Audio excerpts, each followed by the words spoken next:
Chapter 16 is called Off to the Fair. The night before the county fair, everybody went to bed early. Fern and Avery were in bed by 8. Avery lay dreaming that the Ferris wheel had stopped and that he was in the top car. Fern lay dreaming that she was getting sick in the swings. Lurvy was in bed by 8:30. He lay dreaming that he was throwing baseball at a cloth cat and winning a genuine Navajo blanket. Mr. and Mrs. Zuckerman were in bed by 9. Mrs. Zuckerman lay dreaming about a deep freeze unit. Mr. Zuckerman lay dreaming about Wilbur. He dreamt that Wilbur had grown until he was 116 feet long and 92 feet high, and that he won all the prizes at the fair and was covered with blue ribbons, and even a blue ribbon tied to the end of his tail. So here's Mr. Zuckerman's dream of Wilbur.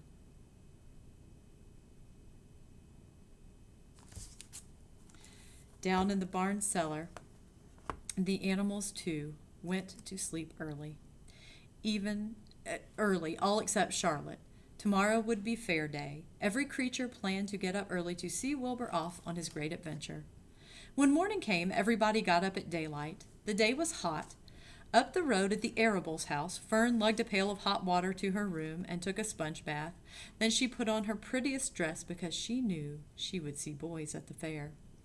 Mrs. Arable scrubbed the back of Avery's neck and wet his hair and parted it and brushed it down hard till it stuck to the top of his head, all but about 6 hairs that stood up straight.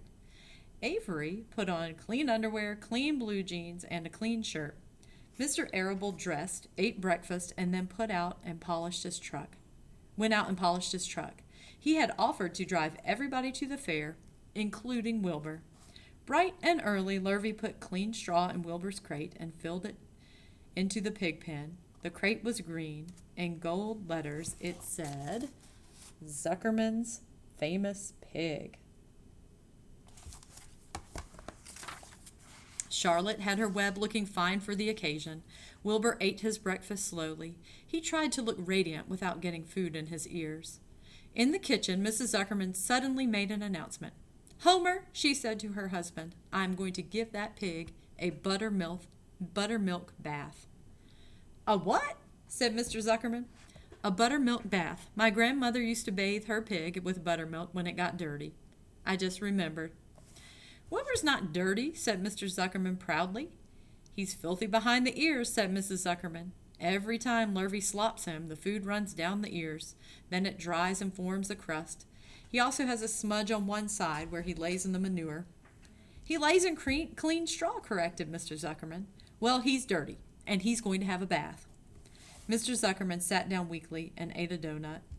His wife went to the woodshed. When she returned, she wore rubber boots and an old raincoat, and she carried a bucket of buttermilk and a small wooden paddle. Edith, you're crazy, mumbled Zuckerman, but she paid no attention to him. Together they walked to the pig pen. Mrs. Zuckerman wasted no time. She climbed in with Wilbur and went to work.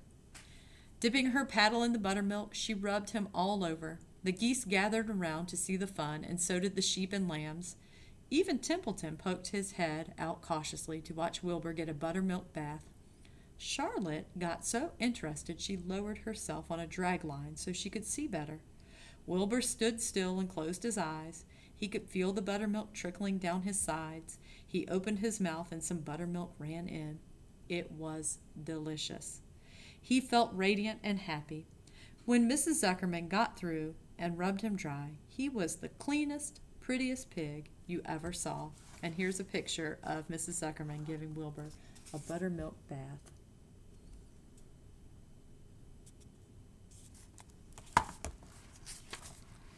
He was pure white, pink around the ears and snout, and smooth as silk. The Zuckermans went up to change into their best clothes. Lurvy went to shave and put on his plaid shirt and his purple necktie. The animals were left to themselves in the barn. The seven goslings paraded around and around their mother. Please, please, please, take us to the fair, begged the gosling. Then all 7 began teasing to go. Please, please, please, please, please. They made quite a racket. Children, snapped the goose, we're staying quietly at home. Only Ilber is going to the fair. Just then Charlotte interrupted. I shall go too, she said softly. I have decided to go with Wilbur. He may need me. We can't tell what may happen at the fairgrounds. Somebody's got to go along who knows how to write. And I think Templeton better come too. I might need somebody to run errands and do the general work. I'm staying right here, grumbled the rat. I haven't the slightest interest in fairs. Oh, that's because you've never been to one, remarked the old sheep. A fair is a rat's paradise. Everybody spills food at the fair. A rat can creep out late at night and have a feast. In the horse barn you'll find oats that the trotters and pacers have spilled. In the trampled grass of the infield you will find old discarded lunch boxes containing the foul remains of peanut butter sandwiches, hard-boiled eggs, cracker crumbs, bits of doughnuts, and particles of cheese.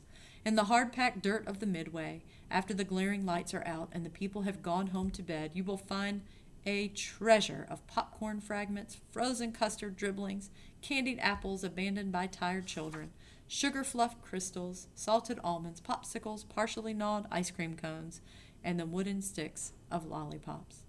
Everywhere is a loot for a rat, in tents and booths and haylofts. Why, a fair has enough disgusting leftover food to satisfy a whole army of rats. Templeton's eyes were blazing. Is this true? He asked. Is this appetizing yarn of yours true? I like high living, and what you say tempts me. It is true, said the old sheep. Go to the fair, Templeton. You will find that the conditions at a fair will surpass your wildest dreams. Buckets with sour mash sticking to them, tin cans containing particles of tuna fish, greasy paper bags stuffed with rotten... That's enough, cried Templeton. Don't tell me any more. I'm going. Good, said Charlotte, winking at the old sheep. Now then, there is no time to be lost. Wilbur will soon be put into the crate. Templeton and I must get in the crate right now and hide ourselves. The rat didn't waste a minute. He scampered over to the crate, crawled between the slats, and pulled the straw up over him so he was hidden from sight. All right, said Charlotte. I'm next. She sailed into the air, let out a drag line, and dropped gently to the ground. Then she climbed to the side of the crate and hid herself inside a knothole in the top board. The old sheep nodded. What a cargo, she said. That sign ought to say Zuckerman's famous pig and 2 stowaways. Look out, the people are coming, umming, shouted the gander. Cheese it, cheese it, cheese it.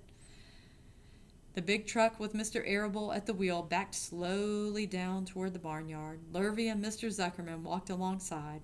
Fern and Avery were standing in the body of the truck, hanging onto the sideboards.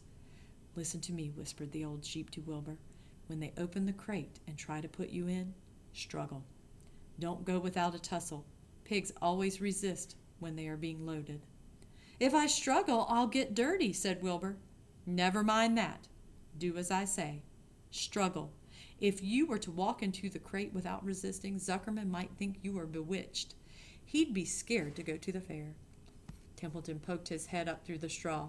Struggle if you must, he said, but kindly remember that I am hiding down here in this crate, and I don't want to be stepped on, or kicked in the face, or pummeled, or crushed in any way, or squashed, or bruised, or lacerated, or scarred, or biffed. Just watch what you're doing, Mr. Radiant, when they get shoving you in. Be quiet, Templeton, said the sheep. Pull in your head. They're coming. Look radiant, Wilbur. Lay low, Charlotte. Talk it up, geese. As the truck backed slowly into the pig pen and stopped, Mr. Arable cut the motor, got out, walked around the rear, and lowered the tailgate. The geese cheered. Mrs. Arable got out of the truck. Fern and Avery jumped to the ground. Mrs. Zuckerman came walking down from the house. Everybody lined up at the fence and stood for a moment admiring Wilbur and the beautiful green crate. Nobody realized that the crate had already contained a rat and a spider. That's some pig, said Mrs. Arable. He's terrific, said Lurvy. He's very radiant, said Fern, remembering the day he was born. Well, said Mrs. Zuckerman, he's clean, anyway. The buttermilk certainly helped. Mr. Arable studied Wilbur carefully. Yes, he's a wonderful pig, he said. It's hard to believe that he was the runt of the litter. You'll get some good ham and bacon, Homer, when it comes time to kill that pig. Wilbur heard these words, and his heart almost stopped. I think I'm going to faint, he whispered to the old sheep who was watching. Kneel down, whispered the old sheep. Let the blood rush to your head. Wilbur sank to his knees, all radiance gone, his eyes closed. Look, screamed Fern, he's fading away. Hey, watch me, yelled Avery, crawling on all fours into the crate. I'm a pig! I'm a pig! Avery's foot touched Templeton under the straw. What a mess, thought the rat. What fantastic creatures boys are. Why did I let myself in for this? The geese saw Avery in the crate and cheered. Avery, you get out of that crate this instant, commanded his mother. What do you think you are? I'm a pig, cried Avery, tossing handfuls of straw into the air. Oink, oink, oink. The truck is rolling away, Papa, said Fern. The truck, with no one at the wheel, had started to roll downhill. Mr. Arable dashed into the driver's seat and pulled on the emergency brake. The truck stopped. The geese cheered. Charlotte crouched and made herself as small as possible in the knothole so Avery wouldn't see her. Come out at once, cried Mrs. Arable. Avery crawled out of the crate on hands and knees, making faces at Wilbur. Wilbur fainted away. The pig is passed out, said Mrs. Zuckerman. Throw water on him. Throw buttermilk, suggested Avery. The geese cheered. Lurvy ran for a pail of water. Fern climbed into the pen and knelt by Wilbur's side. It's sunstroke, said Zuckerman. The heat is too much for him. Maybe he's dead, said Avery. Come out of that pig pen immediately, cried Mrs. Arable. Avery obeyed his mother and climbed into the back of the truck so he could see better. Lurvy returned with cold water and dashed it on Wilbur. Throw some on me, cried Avery. I'm hot too. Oh, keep quiet, hollered Fern. Keep quiet. Her eyes were brimming with tears. Wilbur, feeling the cold water, came to. He rose slowly to his feet while the geese cheered. He's up, said Mr. Arable. I guess there's nothing wrong with him. So here is Lurvy throwing the cold water on Wilbur.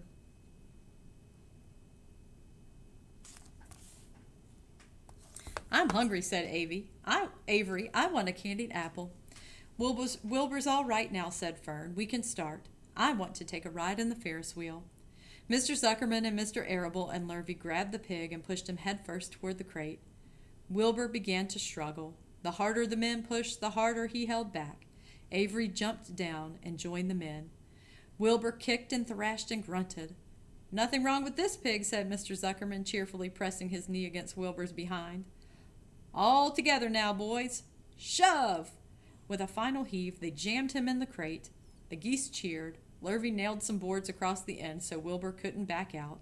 Then, using all their strength, the men picked up the crate and heaved it aboard the truck. They did not know that under the straw was a rat, and inside a knothole was a big gray spider. They saw only a pig. Everybody in, called Mr. Arable. He started the motor. The ladies climbed in beside him.